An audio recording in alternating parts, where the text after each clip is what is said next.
just I'll just mention one point that since in the last couple of months, IFA Western region has made it a point to have monthly events by way of webinars, and we have just recently finalized the next webinar also, which will be on 17th of September. The topic is mandatory disclosure requirements as per BEPS Action Plan 12. And we are having 4 international speakers going to be part of that webinar. So please block the date. The notice, etc., will come in due course. And over to you, Paresh. Good evening, Nilesh bhai, and thank you so much. And thank you, IFA, and welcome everyone on today's session. And thank you for your time. I'll broadly introduce the speakers, and then we'll go into the topic. I'm Paresh Parekh. I've been with EY since last 22 years. However, I'm on this session in my personal capacity.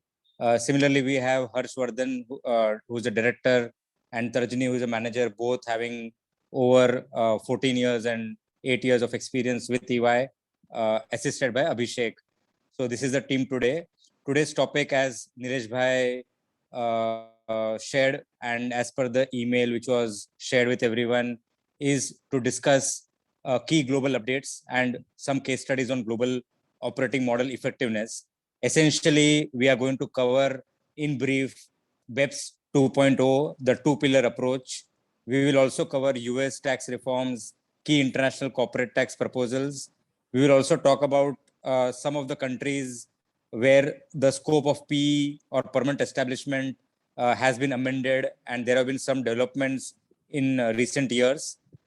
Similarly, we will talk about the threshold issues in India for the new Nexus rule based on SEP.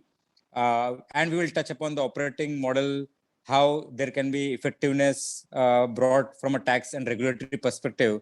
And also we will touch upon certain procurement models, distribution models, and intellectual property alignment.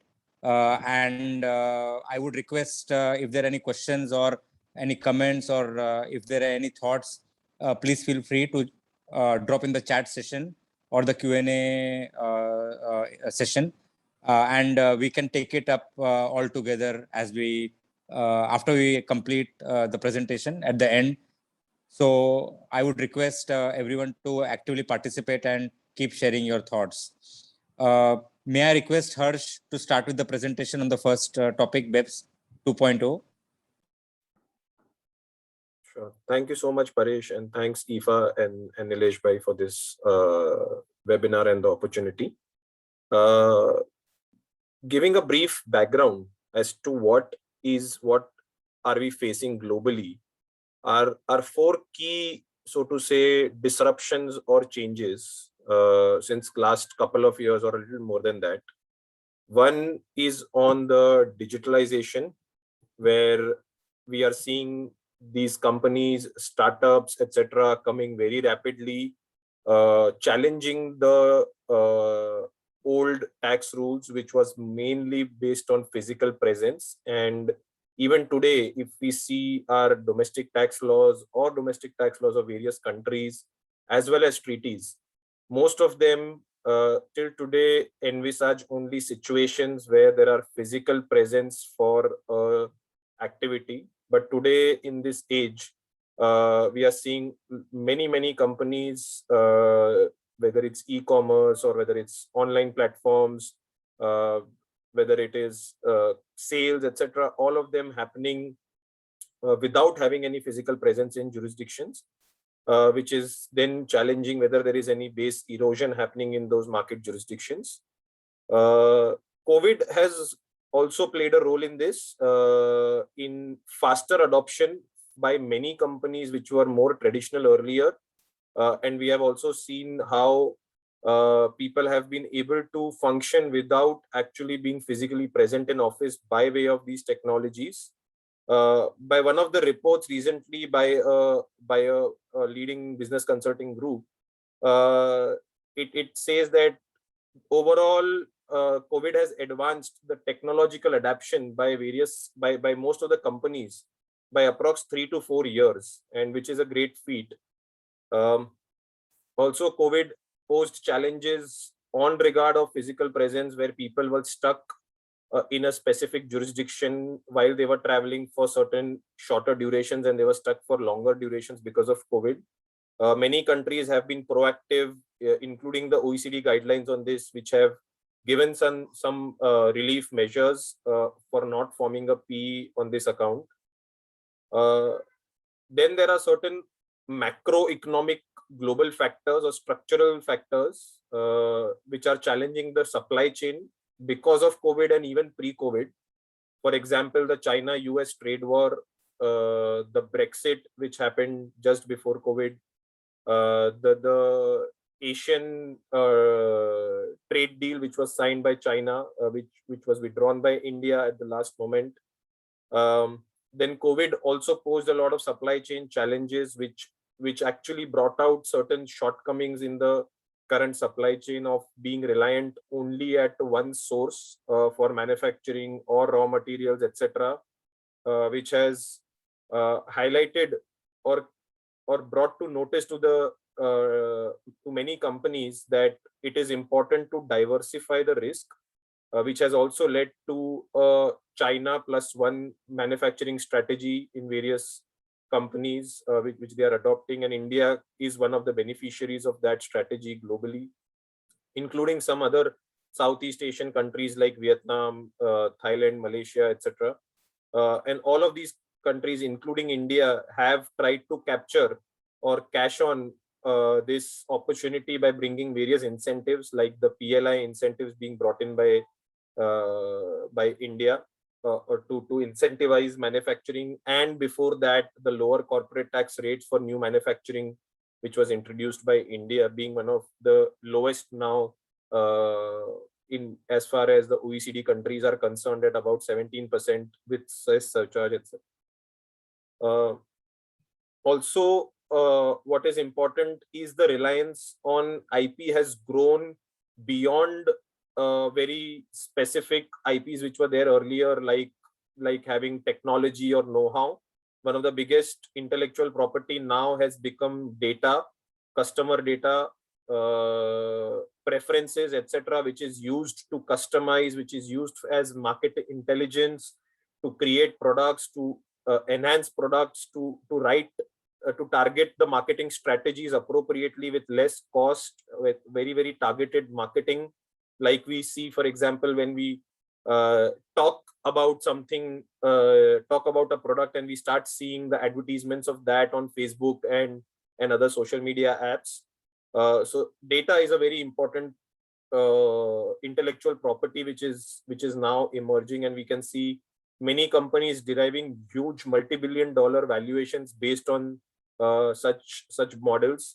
And recently we saw one of the IPOs on this account. So these are the few disruptions which are globally happening, and because of this, the traditional tax rules of physical presence have been challenged, and global environment is also trying to adopt. All the countries as well as global forums like OECD are trying to adopt, and there are two key parallel things which are happening here. Is OECD trying to bring in BEPS 2.0, which is mainly targeted towards this new normal, or the new business normal, and many countries not waiting for this to happen have unilaterally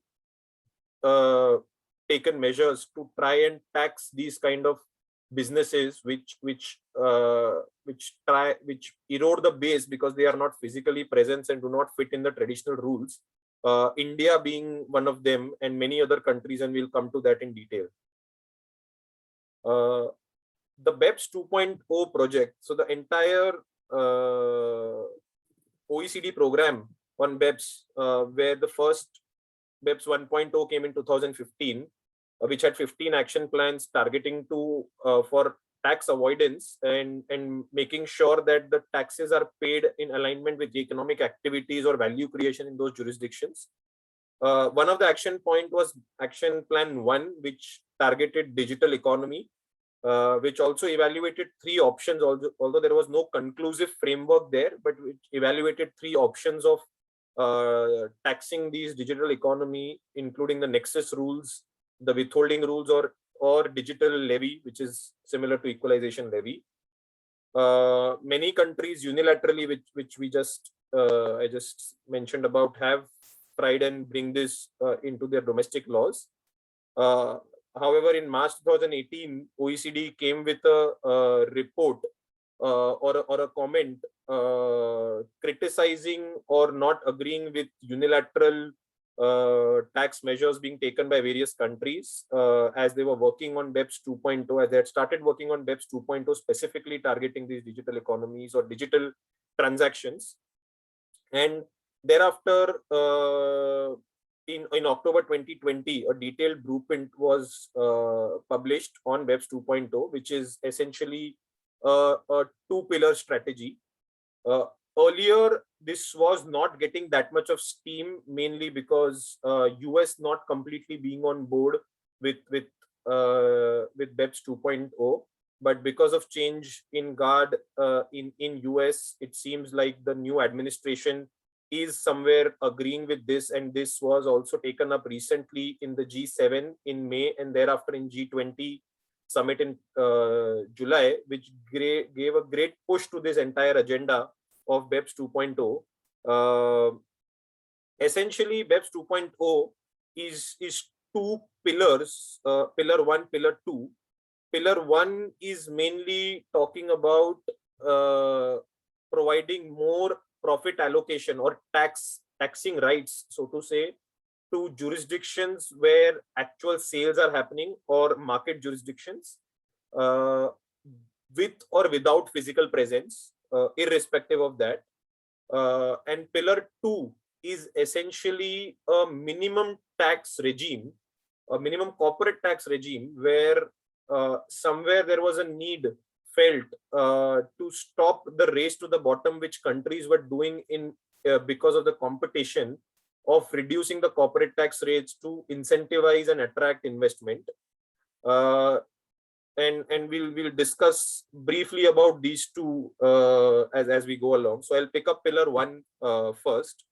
As we said, pillar 1 essentially has 3 or 4 elements to it.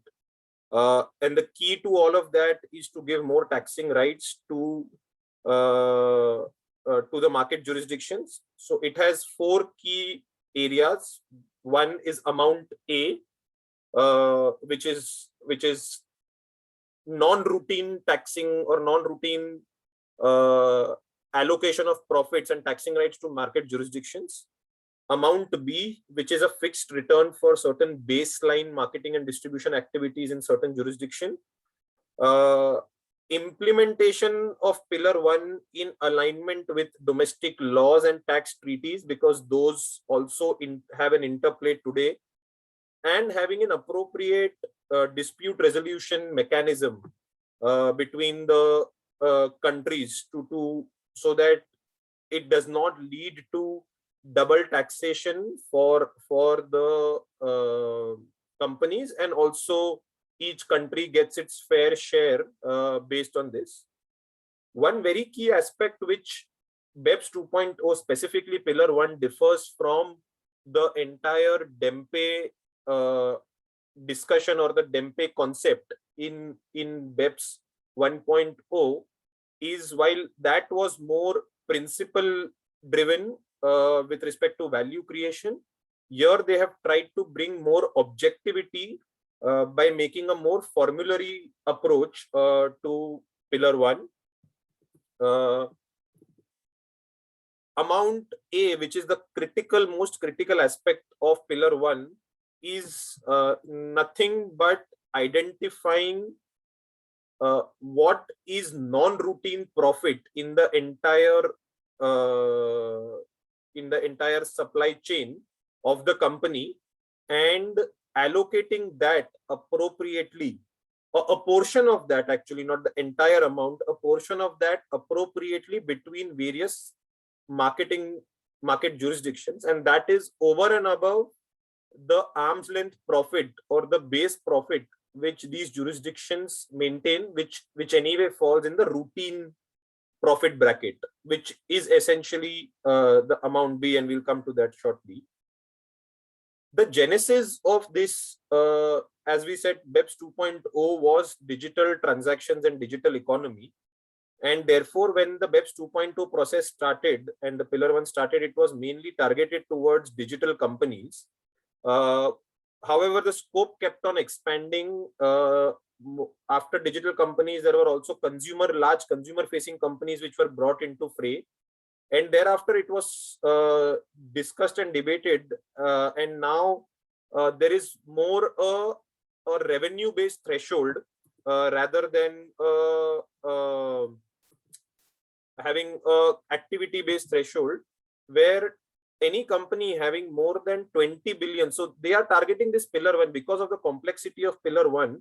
They are targeting Pillar 1 to very large companies with very high profitability. So there are two thresholds which is envisaged in the draft today, is euro 20 billion in sales and profitability of more than 10%. So it is not applicable to all the companies, a very few selected companies as of now. It is envisaged that this threshold will slowly reduce, that is go down to 10 billion after 7 years, but these are all today draft, and we need to have we need to wait for the final rules.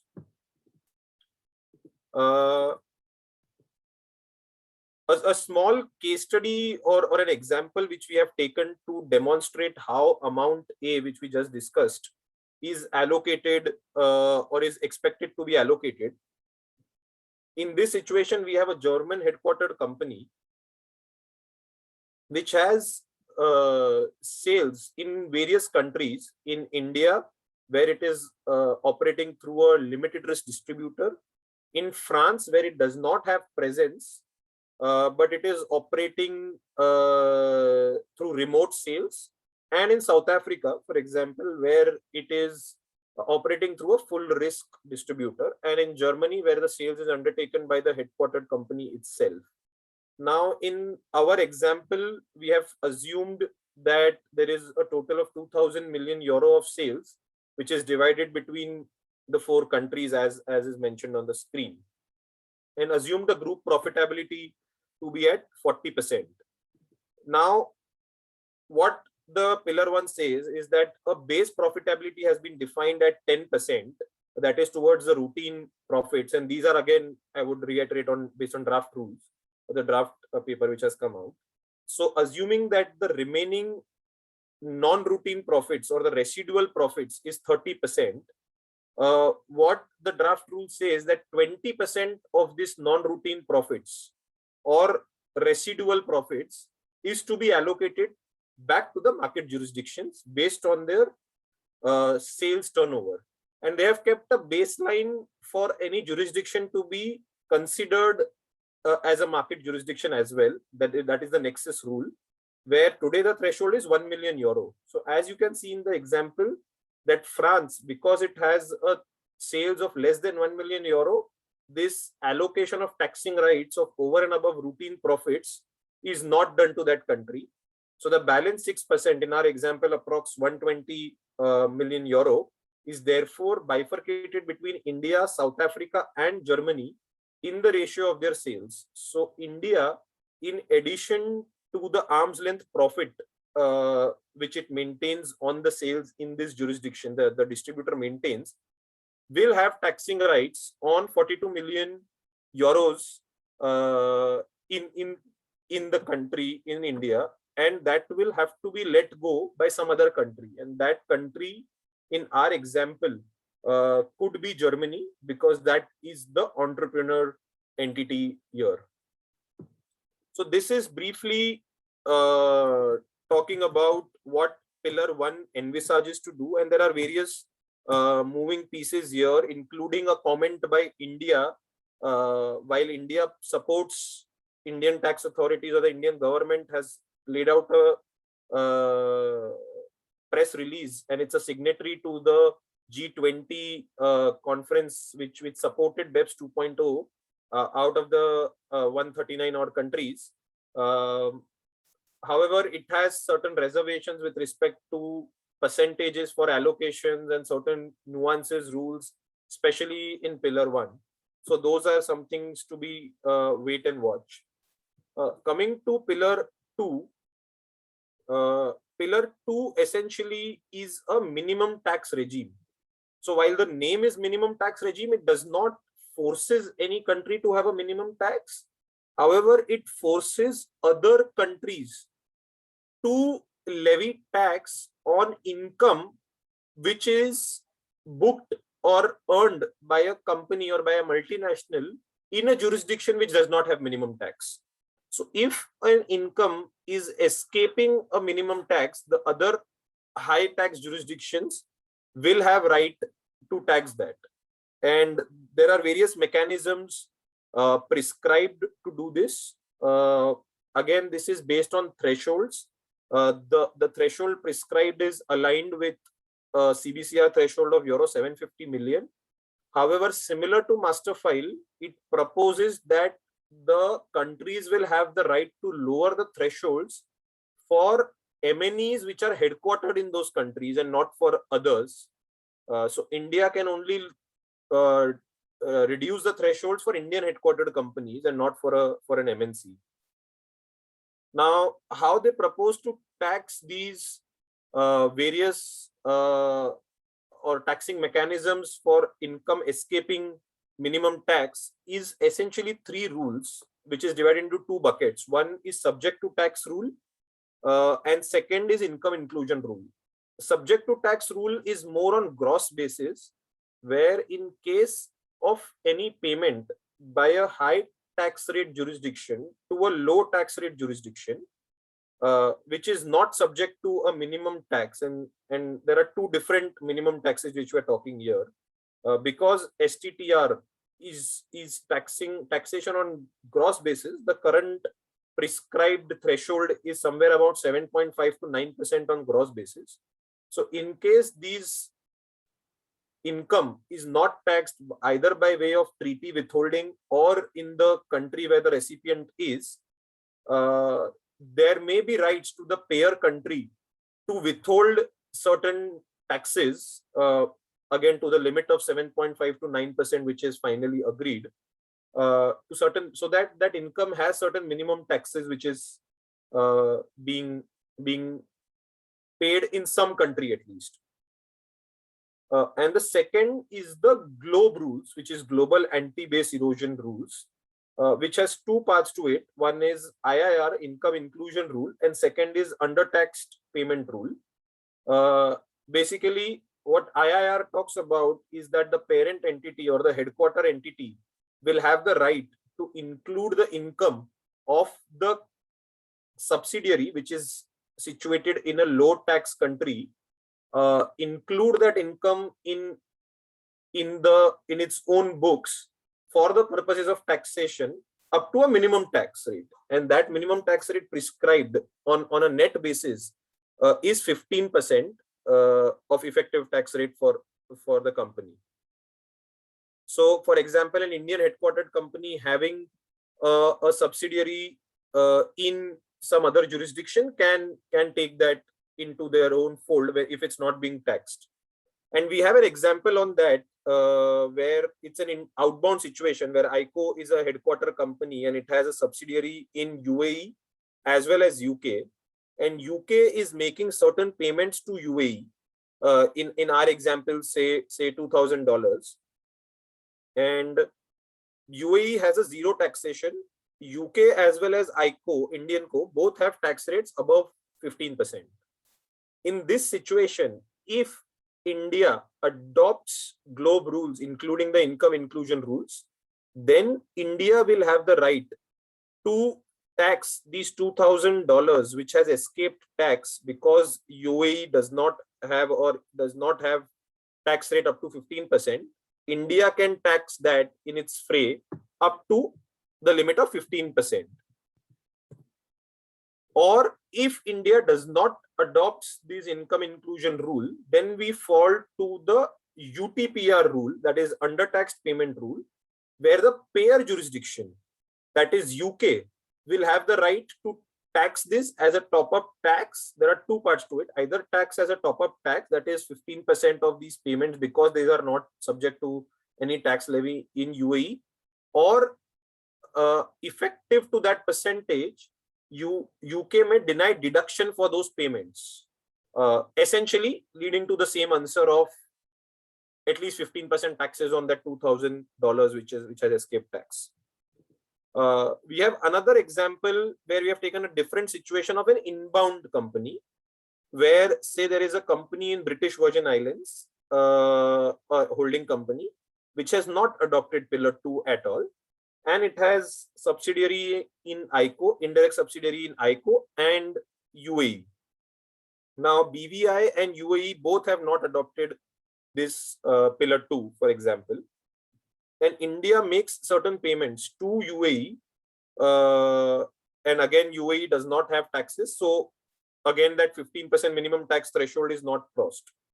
And assuming UAE has a cost of 200 to earn this 1800 profit. Now there are two ways to do this. Either there could be an STTR subject to tax rule, whereby ICO will have to withhold taxes to a limited amount, and that is up to 7.5 or 9%, in case it is not today allowed to withhold based on treaty provisions. It is therefore allowed to withhold these amounts.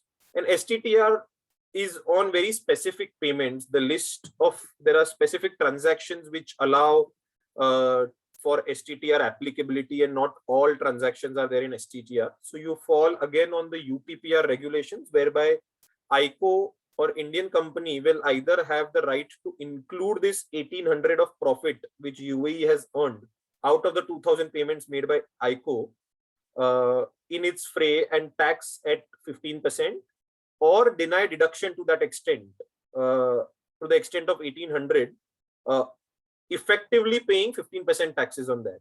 So these are the ways in which this can be taxed in an outbound or an inbound situation. In an outbound situation, which we discussed, there is also a possibility that the thresholds may be reduced lower than 750 million euro, which is today prescribed. So this was a brief overview of what BEPS is about. BEPS 2.0 is about Pillar 1 and Pillar 2. There are detailed nuances in this, but we thought of just capturing it briefly today.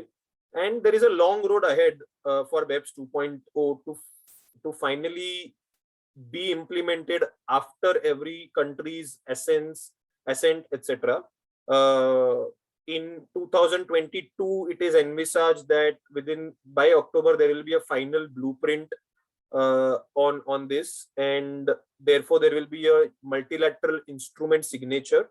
Again, from our experience of MLI in BEPS 1.0, there can be situations where countries take time or do not agree to certain aspects, and those things are something which is to be watched on. There has to be work done to finalize the nuances of Pillar 1, specifically on amount A, and thereafter on amount B. So there is a long road ahead, but this is something to be carefully being tracked, which should be carefully being tracked, so that companies can adopt to it sooner than later. Now let's go to certain unilateral developments which companies are doing for this digital taxation, and India being one of the first movers, so to say, in this field, by levying equalization levy way back in 2016. Although then it was only limited to overseas entities earning ad revenue targeted towards Indian customers at 6%, which was levied way back in 2016. Thereafter, in 2018, there was a rule which expanded the business connection section 9 to include significant economic presence provisions, and we'll come to that in detail. And in 2020, the equalization levy was expanded towards e-commerce operators, and we'll come to that in detail. These are not typical e-commerce operators, and the definitions are quite wide. For them also to included in the equalization levy fray, but at 2% tax rate, and thereafter certain withholding provisions and SEP threshold also prescribed.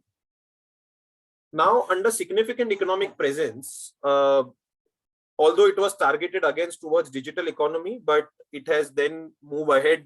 It does not anyway talk about only digital economy, and it is much wider. Recently in May, the thresholds were prescribed. Why the rules were there since the act, the section was amended in 2018, but the rules have been prescribed, or the thresholds have been prescribed now in 2021, whereby any non-resident having any transaction of goods, services, etc., with any person in India, which crosses the threshold of 20 million or 2 crores in a financial year, in a previous year, irrespective whether it is from one customer or multiple customers, or has a targeted user base of 30 lakhs or 3 million, they will be considered to have a significant economic presence in India, which means they will have business connection in India. And as we know, under the Act, once you have a business connection in India, the provisions of Income Tax Act apply. That is the qua permanent establishment rules as far as domestic law goes. However, since this is a provision in domestic tax law pertaining to permanent establishment, companies will have the benefit of DTAs, or the tax treaties between India and various countries. So wherever the treaty provisions are beneficial, and the treaty provisions have not been expanded, none of the treaties with India has yet been expanded to include this definition. So wherever there is a non-resident transacting from a treaty protected country, or which has a treaty with India, there is a less likelihood of SEP being applied, and the benefit of the treaty can be availed. However, this has created a lot of nuances, which is important, like whether that, so to things to review. So for example, a simple transaction of sales by a non-resident to an Indian customer, if that crosses 2 crores, earlier it was considered not to have a business connection in India. Now it will be considered to have a business connection in India as per the Act. Although as per the treaty, it will be still outside the fray, because it is not in not having permanent establishment in India, but you will have to claim benefit of treaty. So therefore, there can be situations whereby, for not withholding any taxes, the Indian customer may ask for tax residency certificates, no P certificates. There can be situations where you have to evaluate this in detail, whereby whether you are eligible to claim the treaty benefits. And for some countries, like say for example Egypt or Mexico, which do not have today treaties with India, there could be substantial implications with respect to SEP. Although there is also an important point to be seen is as to how much profit is to be attributed in India, and those rules have still not been prescribed. One could say that existing transfer pricing provisions can support there and help identify how much profit should be allocated to this business connection or significant economic presence in India. But that is something which is to be seen case by case and in detail. And there can be also other interplays which is to be seen as to if there is a FTS or a royalty provision, whether the SEP provision will override that or no, whether if there is an equalization levy being attracted, which we'll discuss after this, whether SEP will be levied or no. And those are things which is to be seen on case-to-case basis. Going on to the other development which India did based on digital economy is equalization levy. So as we said that this was first introduced in 2016 for only companies earning ad revenues from India, and thereafter it was expanded for e-commerce operators. However, there's a threshold again here of 2 crore in revenue. Now, e-commerce operators are not your general Amazons and those kind of companies. E-commerce operator includes any company which any non-resident which owns, operates, or manages a digital or electronic facility or a platform. So a question could arise that can any company having any kind of sales through their digital presence directly as well, if the limits crosses 2 crores, can they said can it be said that the equalization levy rules are attracted to that? And this not only includes to sale of goods, it also includes to sale of services or facilitating sale of goods or services. So it can be applicable to a lot of transactions, areas, etc. It can be towards, so to say, selling goods, services, intermediaries, websites which facilitate comparison of various goods or services. So anything which is targeting Indian customers, and it is not restricted to sales in India. It can be to the income can be from anyone. So the aggregator can earn an income from a non-resident, but the targeted customer is India. In that situation, the equalization levy attracts. Similar to the digital developments in India, there are other countries as well which have undertaken this, and various other countries which we have just tried to map out. So the countries in green are the countries which have already enacted a digital service tax. Although these countries have restricted to services as of now, mainly towards advertisements or e-commerce operators or aggregators. Countries like France, Italy, etc. have already enacted in the range of 3% to 3 to 5% with a very higher threshold than what India has prescribed of INR 2 crores. Many countries were planning to do that, like Canada, Australia, New Zealand, which post the recent G7 and G20 impetus to the BEPS 2.2 program have halted their individual or unilateral taxation regimes to wait and watch for how the BEPS 2.0 pans out. So in case the BEPS 2.0 is delayed or not agreed for some instance, there can be a situation where many other countries, much more than UK, France, or Italy, India, the countries which have enacted already, many more countries can come out with these kind of regulations. They have at least shown intent, or draft regulations have been prescribed in various such jurisdictions. So this was mainly on the two type of disruptions or the developments actually which are happening because of the entire digital economy flowing through. Going forward, we'll discuss a very recent update, or at least even today, which is in draft stages, that is the US tax proposals under the new Biden administration, and certain developments on permanent establishment in various countries. And lastly, how companies could look at options of managing their operating model effectively from a tax and regulatory standpoint.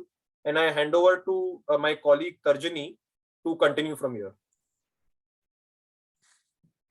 Thank you so much, Harsh and Paresh, for introducing and sharing insightful thoughts on the topics that were taken previously. Good evening, everyone. This is Tarjini. As Paresh introduced, I would take ahead Harsh's thoughts on the unilateral reforms that are coming more and more in picture in the global landscape, starting with the US tax reforms. So to give a quick background on the timelines and also how the Made in America tax plan has developed over the last couple of years. So basically, in 2017, wherein under the Trump administration, the Tax Cuts and Job Act was introduced, and wherein, as we all may be aware, the corporate tax rate in US were significantly slashed from 35% to 21%. And under the similar administration, in the same administration, GILTI and FDII was introduced, which I will come to later.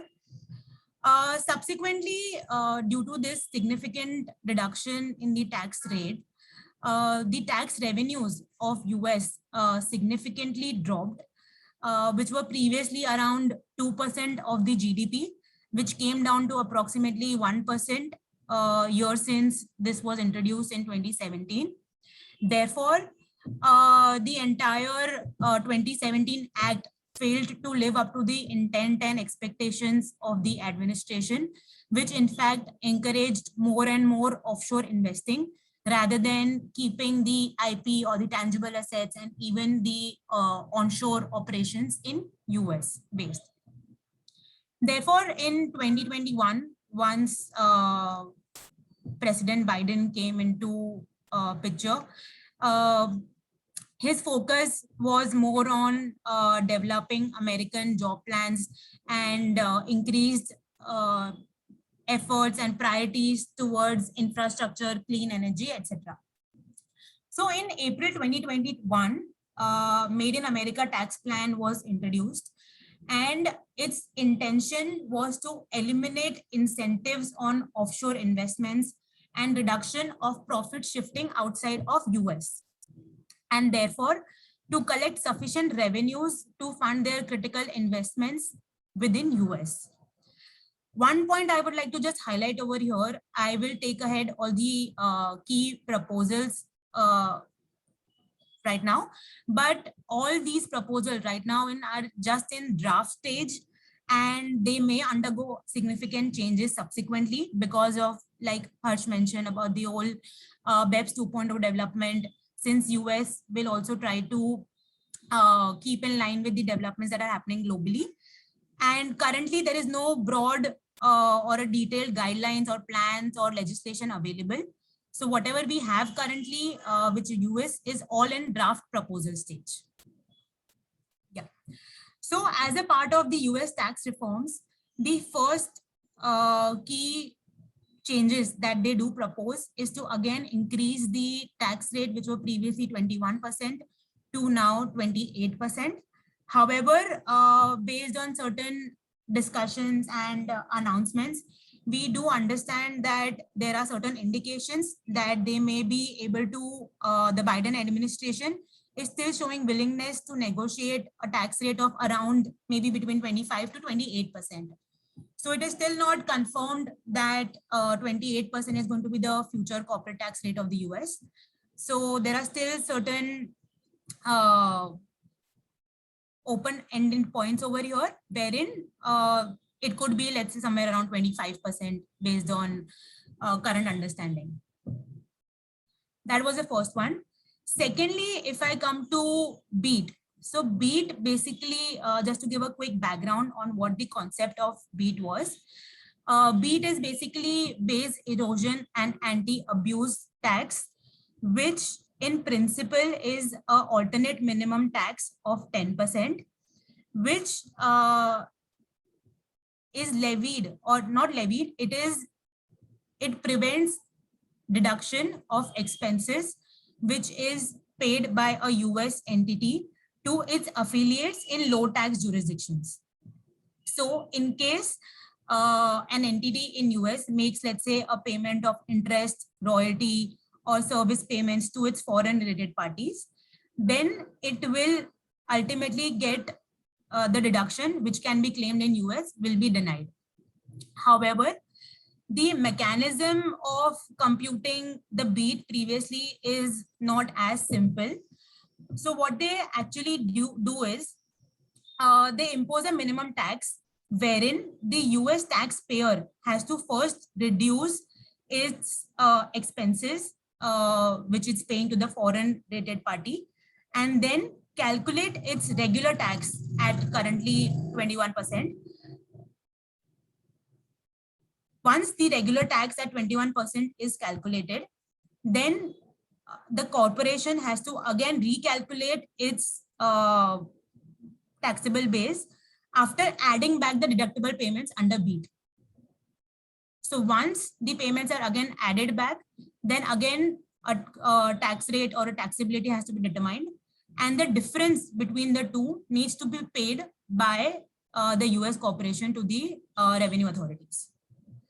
So that is how BEAT used to work. And principally, BEAT was applicable only to large multinational corporations, which has gross receipts of more than US dollars 500 millions over a period of 3 years. And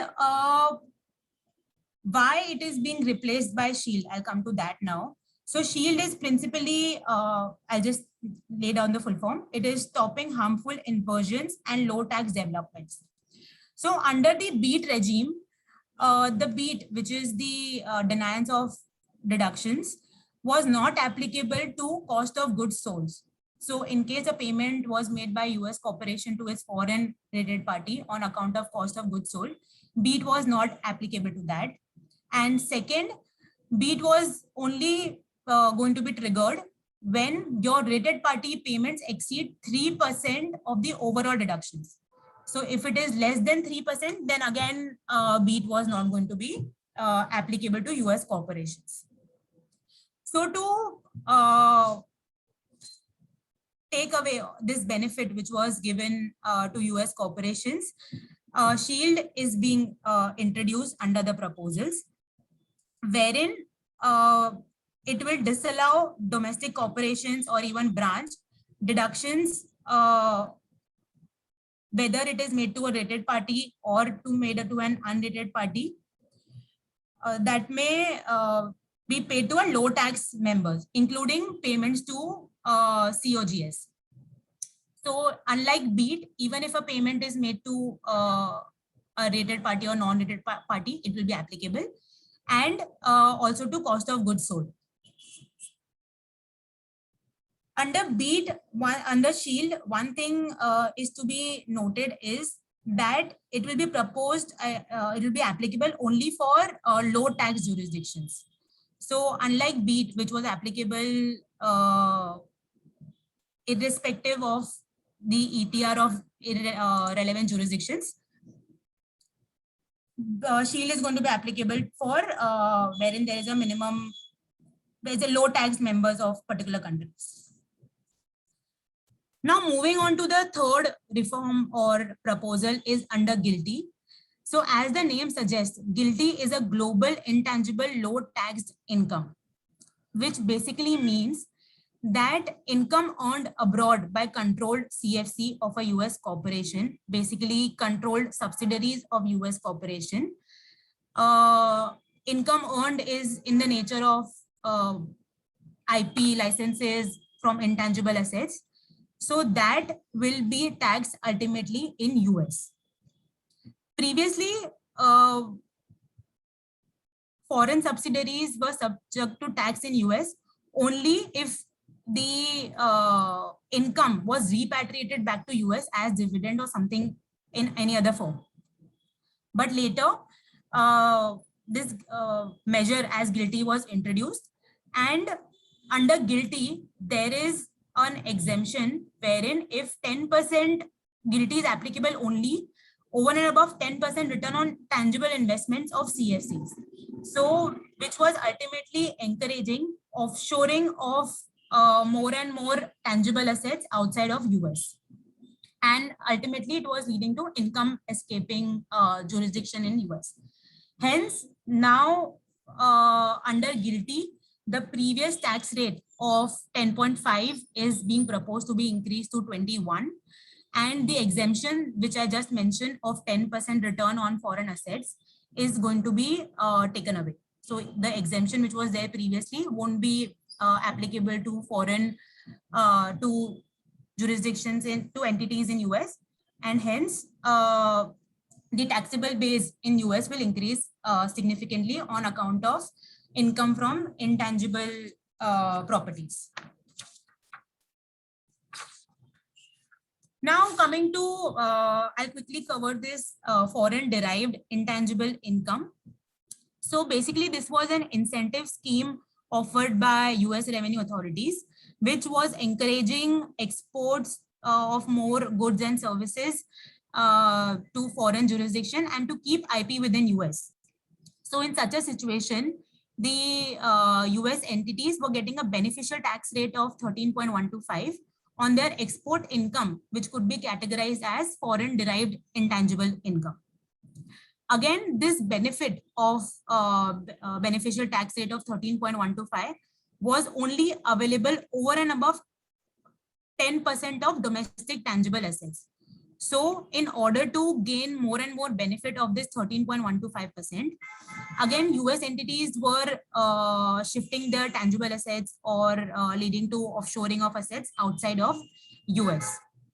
Hence, this entire FDII has been proposed to be repealed by the current proposals under the US tax reforms, coupled with GILTI. Just couple of more small touch base points on Made in America plan. So US is of the intent to promote more and more onshore tax incentives, wherein they might give more credit for undertaking onshore business in US trade or business. And if an entity is more into offshoring, they will deny deductions of expenses and other costs in relation to offshore business. And lastly, similar to India, wherein we have MAT on our book profits, US is also proposing to introduce 15% minimum tax on corporation based on their book income currently.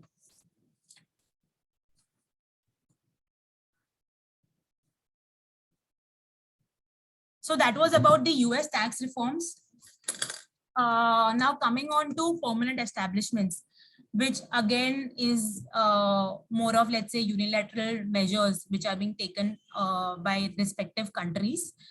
So the intent of these PE developments that are globally happening is because of the trend to align their domestic practices to international standards, be it the OECD or the UN Moderate Tax Convention, the MLI, the BEPS development, etc. So these countries, which I have illustratively mentioned on the slides, they have actually widened the scope of PE in their domestic laws in order to bring in more and more structure within the ambit of permanent establishment, so as to increase the taxable base in their respective countries, which were previously not happening due to loosely defined or open-ended PE definitions in their local regulations. So to start with, Nepal, neighboring country of India, they have introduced new directives on PE in 2021, wherein as per their local laws, a foreign company cannot carry on transactions in Nepal for a business, for any business, for a period of 1 month or more until it is registered as a branch or a liaison office in Nepal. So this creates a restriction on employees of foreign companies and their presence in Nepal, which is now restricted to 1 month. In case the period exceeds 1 month, the presence of the employee or any agent of foreign company in Nepal shall be considered as doing business in Nepal. Hence, to widen the tax net of employees of foreign company being present in Nepal, this legislation or these directives were introduced by Nepal. Now, these directives in principle provide the basis of determination of PE. They also talk about the concept of business connection and how a fixed place PE would be constituted in Nepal. While currently the directives are not so detailed, it was important and clarified that how these it is important that how these provisions are interpreted and aligned with international tax practices. Now coming to Sri Lanka. So previously in Sri Lanka, the earlier local provisions in relation to PE, it had provisions related to even fixed place PE, construction PE of 90 days, service PE of 183 days, and agency PE. However, recently they have expanded their definition similar to Indian domestic law, wherein any business connection or fixed place of business through which business of the enterprise is wholly or partly carried out, irrespective of the number of days such business being carried out in India, in Sri Lanka. So in fact, this is quite open-ended and broad definition, because irrespective of number of days is something that needs to be clearly understood, and entities or MNEs need to be careful of this particular clause in the Sri Lankan PE definitions henceforth. Now, in Kenya, previously there was a very generic definition which included fixed place PE, dependent agent PE, and construction PE.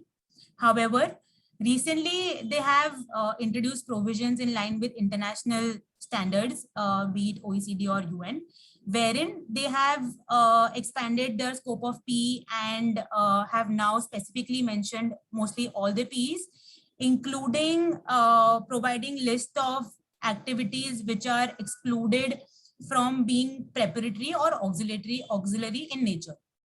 So again, similarly to what I said previously, majority of the countries are trying to move more and more towards the international standards of PE definitions. And similarly in Tanzania, deemed agency PE definition has been added in line with OECD, wherein the Article 5 of OECD mentioned that habitually exercising concluding contract and no authority to maintain stocks, etc., will be now forming part of PE definitions. Similarly, Maldives has again broadened the scope of PE in their local regulations to, in fact, reduce the construction PE threshold from 6 months to 90 days, and has further expanded the scope of PE to include exploration, installation, and also provided list of preparatory and auxiliary activities in their local regulations. So here, the key aspect that I wanted to bring out was that given the global dynamics, one MNE or major global MNEs will have to look at the companies or their local subsidiaries which have presence in these countries, or not subsidiaries, but agents or employees working in these countries, and whether such presence possesses any PE risk, or whether they need to adopt any changes or determine the way forward accordingly. So quickly, just one more thing on this aspect on the PE considerations and how one country can determine the presence of PE of a foreign company in those local jurisdictions. Interestingly, there was a ruling by a Spanish National High Court which spoke about how a subsidiary of Swiss company in Spain would lead to forming of PE in Spain. The High Court provided some key considerations for determining the existence of PE in Spain, which is quite similar to the international standards and the basic logics which we typically adopt to evaluate whether a particular entity has PE or not. So a couple of them are such as whether the Swiss entity has exclusive operations through subsidiaries in Spain, whether the subsidiaries are under the instruction of the Swiss entity, or whether the Swiss entity bears all the risk and uses the facilities of the Spanish entities.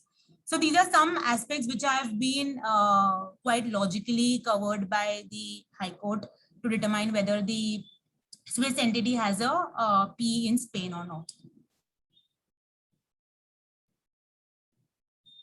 I'll take a pause over here in case Paresh or Harsh has any inputs. So just one aspect, as we mentioned, US, although is something which we'll have to wait and watch. It has been delayed because of COVID and all these aspects. But on PE, it's a real risk, especially countries like Nepal, where not only Indian headquartered companies, but even foreign MNCs generally do not have a legal presence, and they generally operate through their Indian legal entity. It is very important to see whether their MRs, their employees, etc., traveling to Nepal for sales, especially in areas like pharmaceutical or consumer goods. Does this now pose a challenge for these companies and how they can proactively review this and act upon it before the Nepalese tax authorities or before landing into any controversy. And there are also other aspects, not only of permanent establishment, but with respect to also withholding if one creates a permanent establishment for employee salaries, disclosures under their local company laws, etc. So this is one key point which companies in India, whether it's Indian headquartered or foreign MNCs, which also have the responsibility of Nepal with them. And Tajani, now we can move on to the operating model and how companies can look at it to plan it more effectively. Sure. Thank you, Harsh.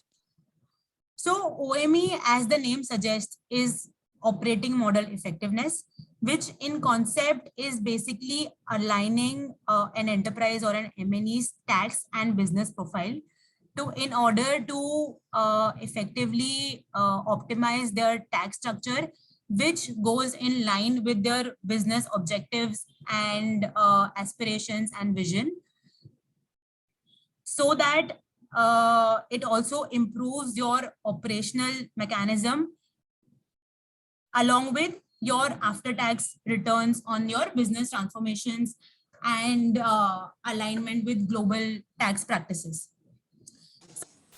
OME means how we weave the tax optimization in business structures. Business as a whole obviously covers various aspects, from IT systems to operations to governance to people to the entire supply chain network and finance, accounting, the location, labor employment laws, etc. So the OME as a concept focuses on how you interconnect your operational aspects, your regulatory aspects, and your tax aspects in order to effectively optimize and tax base and also manage your operation in an efficient manner. So why is it that we are now talking about OME lately in last couple of years or maybe in last 2 years? Why it has become so important to look after all your smallest of the things that are there in your business? So of course, one is because of the changing environment and the global tax landscape, which has led to more focus on governance and transparency, and more onus has been passed on to MNEs to be compliant with, be it local corporate laws or be it local legal regulations, etc. Also, like we have already been discussing about the global BEPS developments. So because the changes, the laws, the rules are so dynamic right now, it is extremely important that one entity does not focus only on its local operations, but should also focus on effectively managing their tax profiles across jurisdictions and therefore effectively thinking about the transaction between entities and how to optimize that. And also just to add to what Tarjini said, basically the funding structure deals with essentially the investment jurisdiction and the legal structure basically also deals with the investment jurisdiction, and the funding structure essentially deals with whether equity capital or whether debt capital or working capital and so on. However, but when it comes to operating structure, it essentially deals with all the operations, whether they are tangible operations or where they are e-commerce based operations, or whether they are sales side operations, revenue side operations, or their cost side operations, or their overheads and so on. So essentially here, without understanding of the business at its core, it is simply not possible to advise on how the optimal or the operating model should be designed. And when I say operating model, it essentially deals with strategic management. It essentially deals with your labor. It essentially deals with manufacturing operations. It deals with sales. It deals with marketing activities.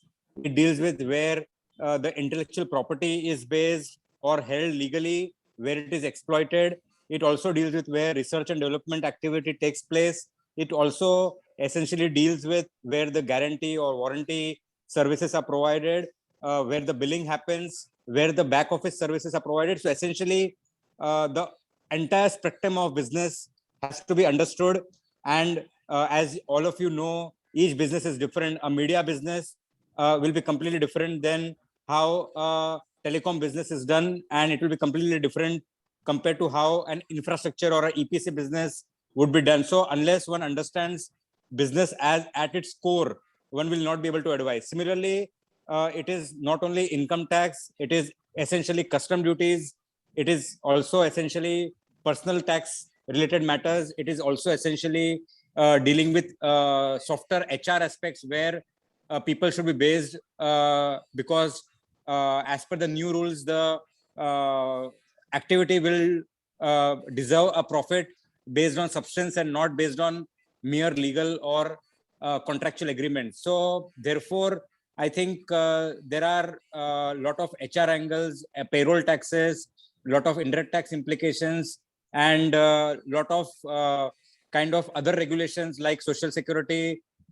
which also will come into play. A lot of incentives offered by different countries on manufacturing, on distribution, on various other activities will also come into play. The location selection. When we started this call, we discussed about China plus one policy or de-risking, and India recently, as you're aware, has come out of as a second favorite jurisdiction in the world for manufacturing. So selecting the appropriate location jurisdiction is also a part of the OME structure. So the implication on the tax is just the result of how you have the operations factually in the company. So that element and holistic knowledge of the company is extremely essential. So that was the limited point which I wanted to make. Yeah, Tarjini, you can continue. Thanks, Paresh. So like to take Paresh's point ahead, operating model change, why is it required, or what triggers an operating model change, and thereby what is it that one needs to look at in their own businesses? So let's say an M&E wants to have a complete revamp of their SAP systems, or they want to have a expansion or a hive off of an existing business, or maybe wants to focus on cost reduction initiatives, wherein there could be, let's say, a procurement reorganization, or there is a duplication of functions and lack of synergies across their business operations, and is obviously looking at some performance improvement areas. So these are the things which matter to ultimately look closely on your business operation and find ways to ultimately optimize how the business functions, and therefore leading to implications of tax optimization over in their overall operations. Now, what could be one of the various objectives of looking at OME and overall transforming their operating model? So that obviously depends on the ambition level. The higher the ambition of any M&E to transform their business operations, higher is the degree of change that is required. So in case, let's say I want to, as an M&E, want to just protect my existing model, then obviously I may not have to change various things. I would just adopt more and more policies and set up some SOPs in place so that I am safeguarded and I'm protecting my existing operating model. Secondly, if I need to enhance my model to, let's say, a limited extent, then I may just relocate some functions or realign my TP methods and check on my legal form of local presence, etc. And the third, obviously, is the entire revamping of operation, entire transformation of the business from end to end, let's say, which obviously can cover an entire new market entry or hive off of an existing business, or creating distribution or procurement hubs, or getting into a merger situation with a target company.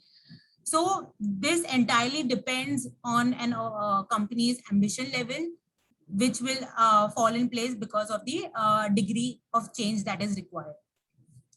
Now, there may be situation wherein under their current operating model, MNEs may be facing certain tax risk based on be it direct or indirect tax risk. Let's say there are various incentives which are available in particular jurisdictions and countries.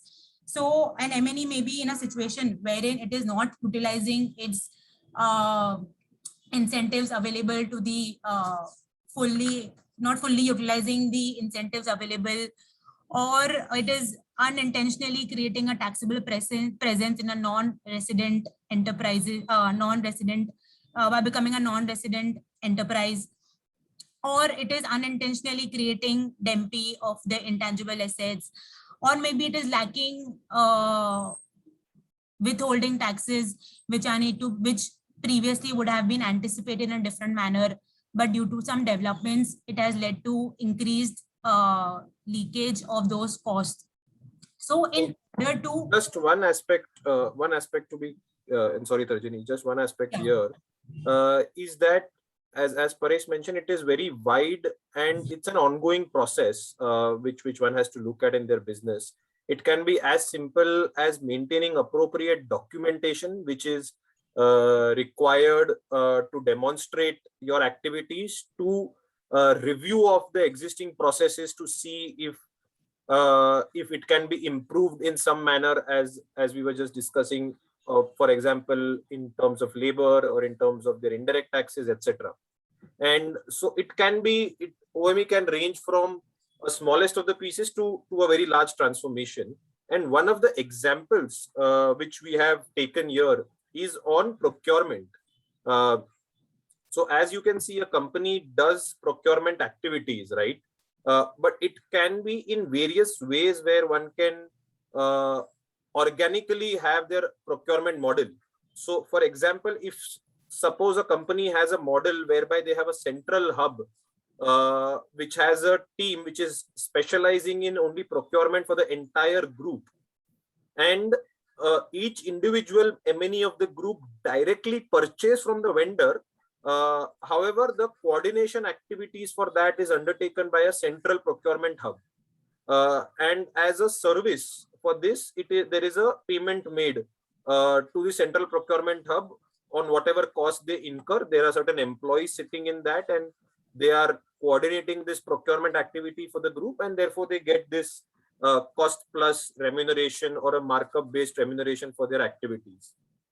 Similarly, there could be a model where instead of this cost plus model, this central procurement hub may be getting something more because they may be value adding in terms of their coordination activities, probably a percentage of the procured goods, or probably a percentage of savings because of economies of scale or common negotiation for the entire group. We have seen situations where companies have global contracts for IT assets or have global contracts for smallest of the things like management, etc., or maintenance, some purchases, raw material purchases also. So in those situations, there can be a percentage of savings as well. And there can be a situation where the procurement hub acts as a trader. Basically, it purchases from one entity or multiple vendors, and then it distributes back to its group companies across the world, right? These are also models which we have seen for some critical components, or in cases where there are commercial arrangements whereby it has to be procured by one entity, and then the vendor wants that the one entity procures and then it distributes. So these are the models which are generally there, and it can be there. There can be a situation that MNE has all the three models for different types of procurement, right? So what we are trying to say here is that each model has to be closely seen, and the tax implications follow thereon. Like for a buy-sell model, there will be a profit element which will be maintained by the procurement hub. It may not, and in more cases it doesn't, sell to the group entities at the same price which it purchases. It has to maintain generally certain margins from a transfer pricing concept as well to remunerate for its activities, and similarly for commission and service models.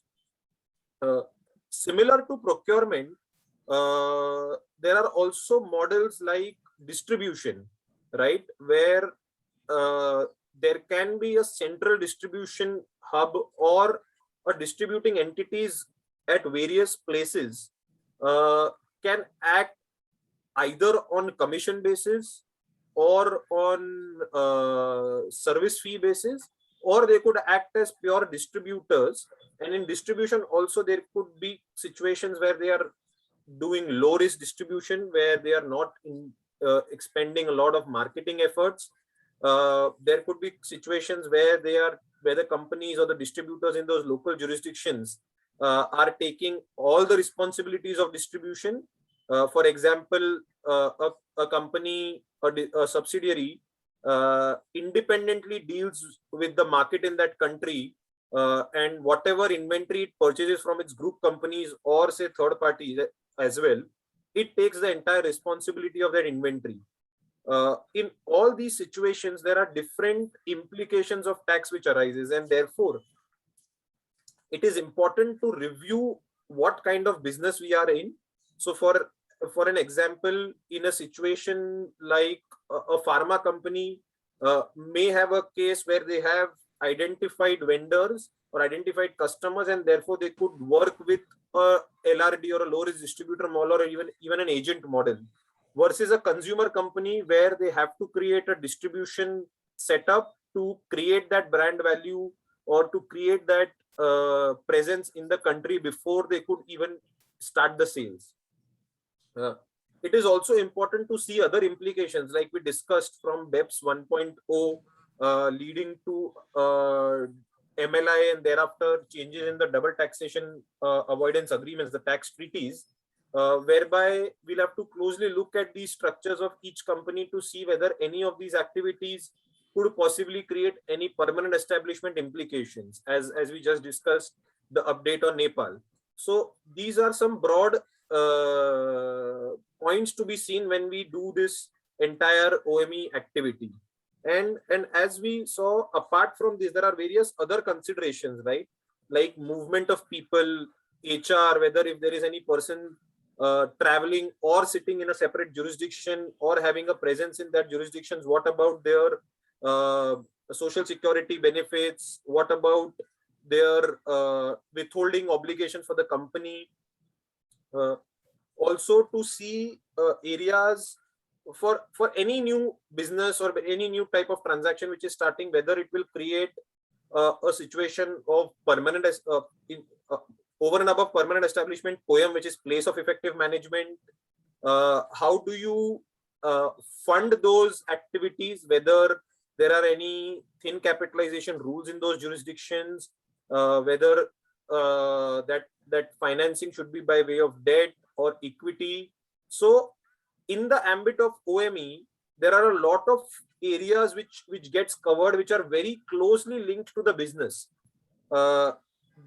Giving an example, as Paresh mentioned, of India introducing PLI incentives. So there also a company trying to take or being eligible for those incentives, reviewing that, what are the conditions for that to do. And these incentives are there in various countries have different type of incentives, like Singapore has their EDB regulations, Economic Development Board. So whether they'll be eligible for that, there are thresholds of minimum employees, minimum employment creation, etc. So all those activities to be seen together in a bucket, and therefore coming out with a plan or a structure which is very effective and which creates some performance improvement in the supply chain in terms of their activities, in terms of optimization, in terms of tax implementations, including not having any risks or not having any gray areas, documenting those issues so that there is no or even in case of scrutinies, there are things which can be substantiated basis the actual activity. So these are broad areas under which the operating model effectiveness, so to say, comes into play when we are reviewing that. Similar So in the given example, Harsh, basically where there is the activity of the people who are only negotiating the terms and enabling a volume discount as a service, in that case, basically the goods will flow directly from the global vendor to the local entities in the first option of the procurement, where the custom duties and the cash lock will not happen in the procurement company. The procurement company will just get the cost there and some markup. So the group's treasury will not be stuck there, and there will be a nominal income which will be parked there, because the activity happening deserves only possibly a cost plus. In the second option, the whole thing changes. The tax jurisdiction or the tax authorities of the central procurement hub will try and ask for a larger share, and therefore larger amount of profits of the group will be parked in that company, or assuming that the company parks a larger percentage of profits in the central procurement company, the other countries which are paying that will expect that appropriate substance is demonstrated to for that jurisdiction to deserve that kind of income. In the third model, the whole cash flow will change, because if first the central procurement company has to purchase and then sell it, while delivery may happen directly, bill to ship to model or consignment model, but the whole working capital and the credit risk will be at the central procurement company, and therefore the funding of the central procurement company and possibly the reward of the central.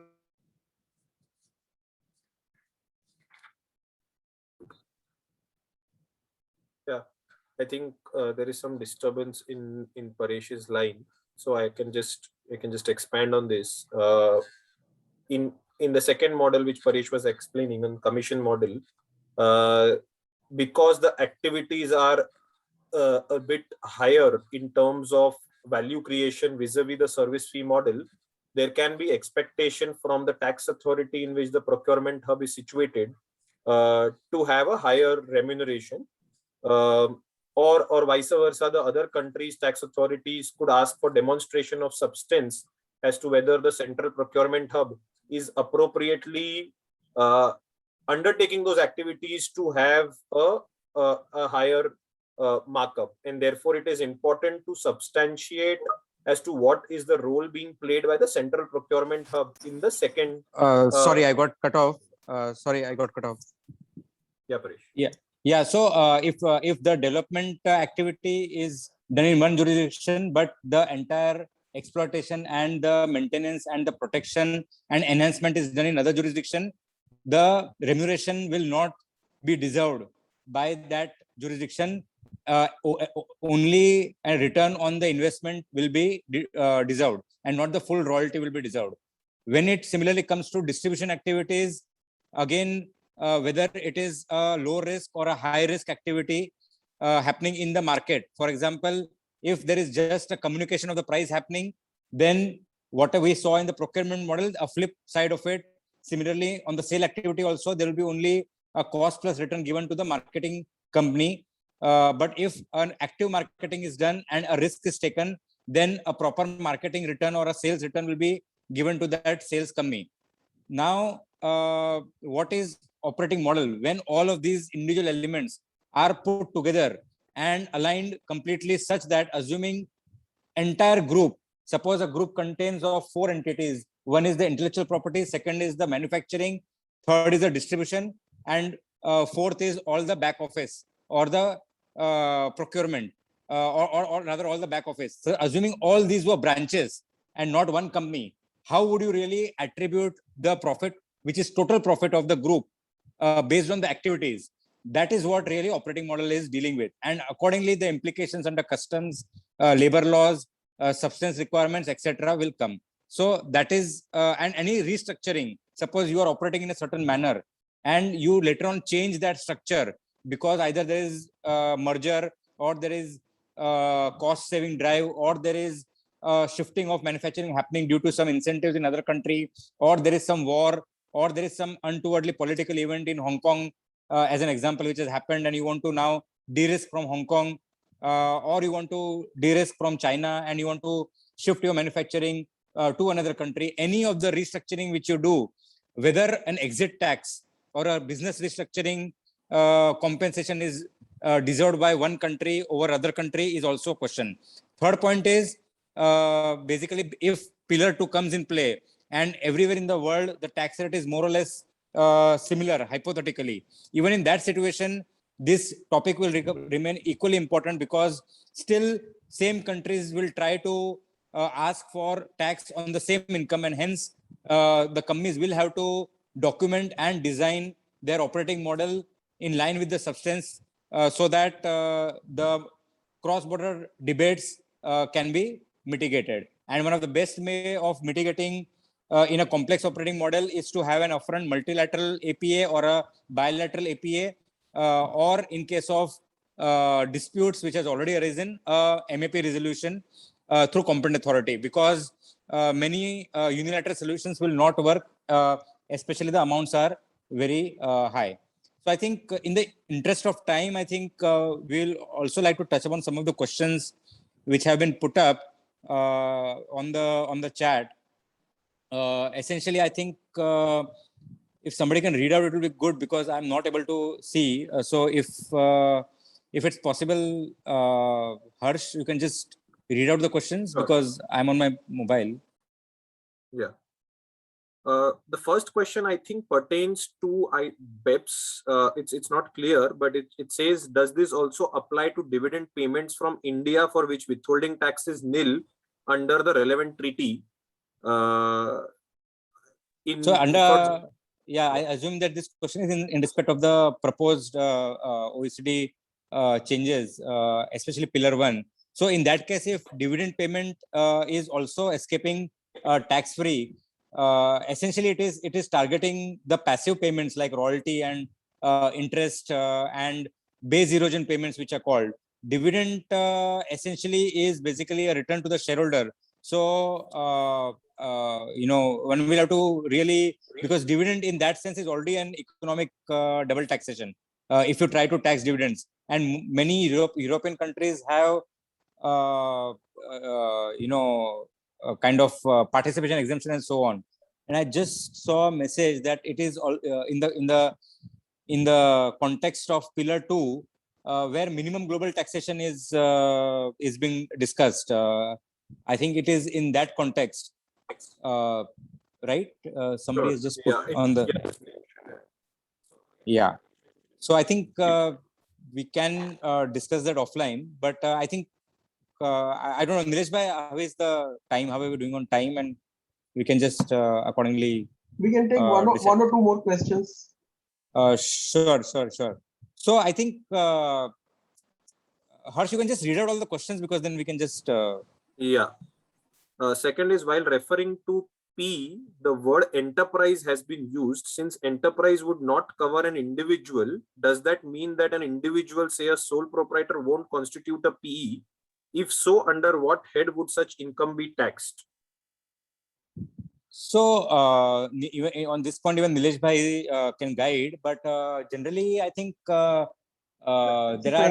frankly, I think an individual can also create an enterprise. So I don't see the difficulty of an individual creating a PE, because his presence may be there, he may be doing some activities. So I don't think there is any exception to an individual for becoming a PE or having a PE. So except what is covered in the DPS or dependent and independent professional services, rest will fall under the PE. So the business will come under the Article 5. Yes.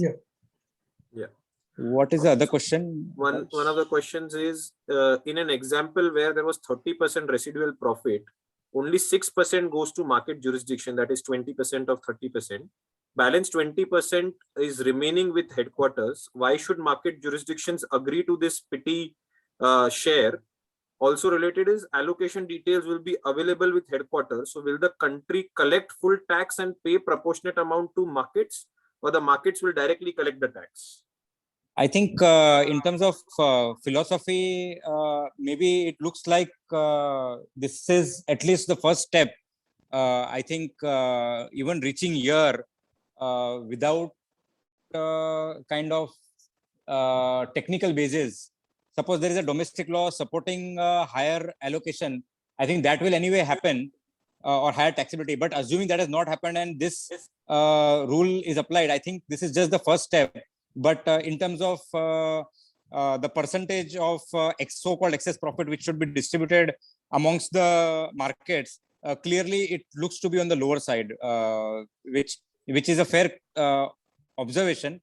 But I think it will be a highly political negotiation amongst the countries. So that would be my reaction. But I think as this progresses more and more at a macro level, profit split conceptually will become more prevalent, and hopefully that will directionally take care of this concern for the market economies or the tax authorities, which are looking at the markets from where the income has been earned. Yeah. And I think the collection mechanism also will have to be evolved. One of the mechanism could be what was articulated, but that is possibly still in the implementation steps. But that could be one of the, because in India we are methods. seeing the difficulty of the GST. The states are fighting that they are not getting the amount. So if one country collects and the others have to remain at the mercy of that country, I think this is going to be a non-starter. Yeah, absolutely. And I think getting alignment on these macro principles and then implementing it is going to be not so easy. Already there are a lot of questions being raised on the concept and also the implementation mechanism. So yes, I completely agree with that observation. Hey, absolutely. And in addition, while it is very challenging, one of the points which even the OECD recognizes this challenge, and they have also proposed under this, is a separate dispute resolution mechanism between countries. While we have seen in other dispute resolution mechanisms like MAP, etc., which also takes time. So again, implementing of those dispute resolution mechanisms will have to be seen, but that is also one of the elements which is being thought through as part of this, and we may see something in the final blueprint.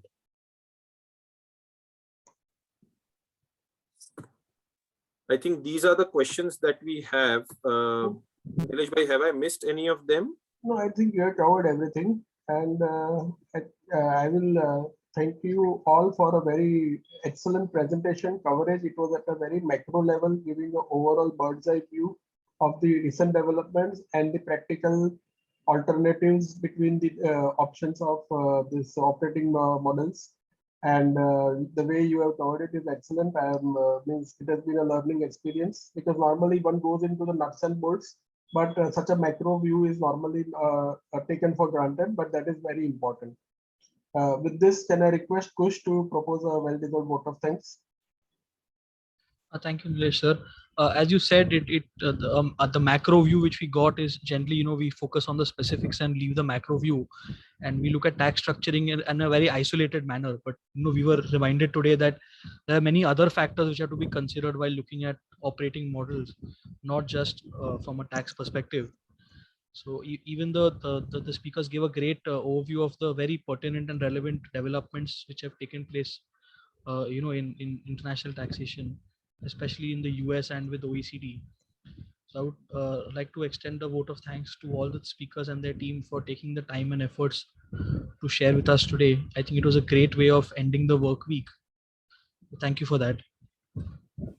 Thank you so much, Nilesh bhai. And I think any questions, it can be emailed or phone numbers can be shared, and a detailed discussion can happen. Yeah.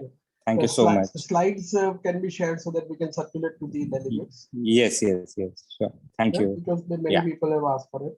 Sure. Thank you so much. Yeah. Thank you. Have a good Thank day. you, Paresh, Harsh, Tarjani. Thank you, all of you. Thank you. Thank you, Thank you Nilesh. so bhai. much. Thank you, Kush. Thank you, Nilesh Thank you, bhai. everyone. Have a great day and a weekend. Bye-bye. Okay, bye.